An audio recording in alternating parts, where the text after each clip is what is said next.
2019, and after the game, Steve Kerr said KD looked exactly the same on the court. Well, Chris Broussard is still with us now. I want to ask you, Chris, about how KD looked on the court. How close is Kevin Durant to being Kevin Durant? Well, look, I had no concerns at all about Kevin Durant returning to form. And last night just confirmed that, you know, he was great. He was able to cut like he wanted to. He was aggressive. He had no hesitation. He obviously went to the rim and dunked it. He could get where he wanted to on the court. He could do his one-on-one moves and create space. Like, he did everything he wanted to do. But I'm going to say, with all that said, he still was only...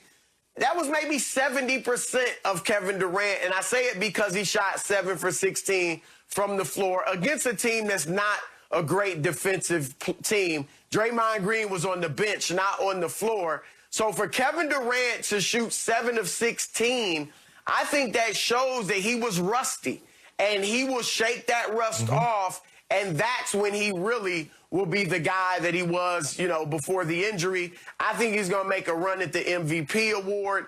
And I see nothing to make me regret saying Brooklyn is the best team in the East, and that's who will face the Lakers in the finals. Kevin Durant was terrific. He was.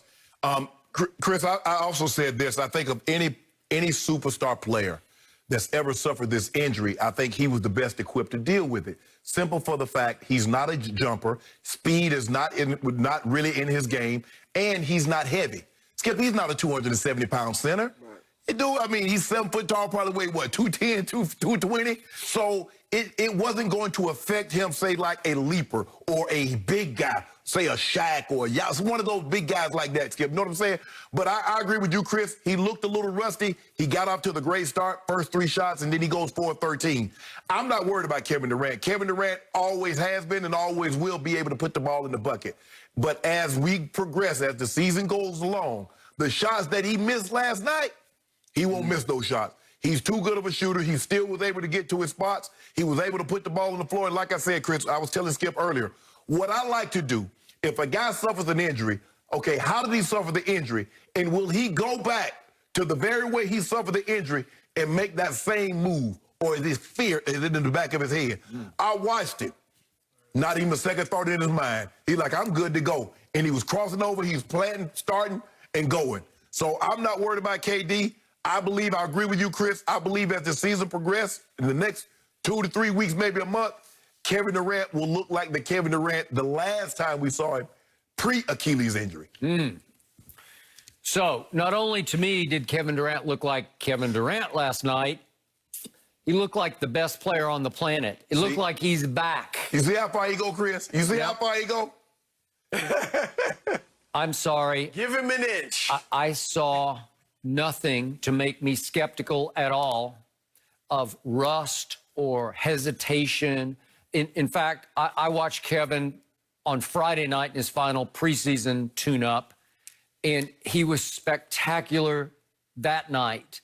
Scored 25 in 23 minutes. Again, just a preseason game, but he is moving without any limitation that I see, any psychological limitation. It's not like he's favoring, protecting.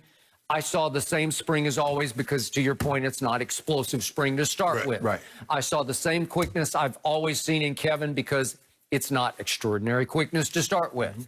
He's 7 feet tall. He's a long 7-footer who can shoot threes like they're free throws with just effortless, just flick of the wrist threes.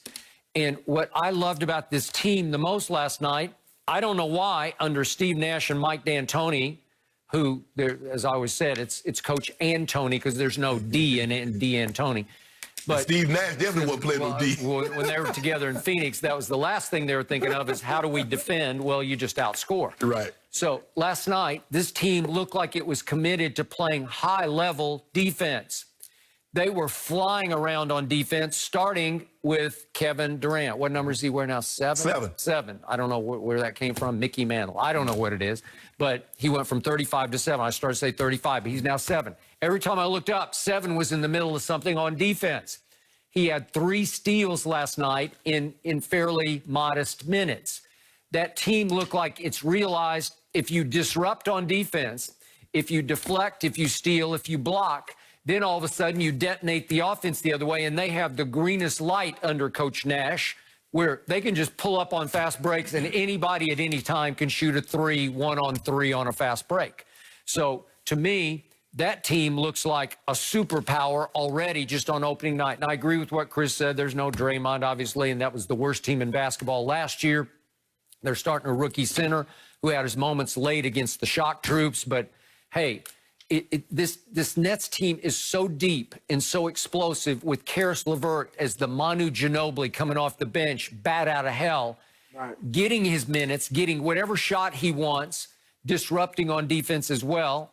Man, to me, the bottom line was I sat back and said, number one, they don't need James Harden. They don't need to tear this team apart for James Harden because it's already the best team in the East, as you guys agree.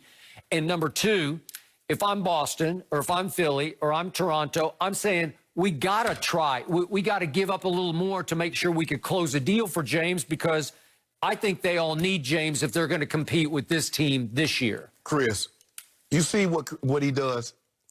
Skip is the type of guy that if you take him out to a nice dinner, you take him somewhere and you say, get what you want, he goes and orders the most expensive thing on the menu. Well, let me get the 12-ounce Kobe. Let me get the bottle of the Rothschild. Skip, No, if I take it, not me. that doesn't, I'm a cheap date. That doesn't mean get everything you want. We just being hospitable.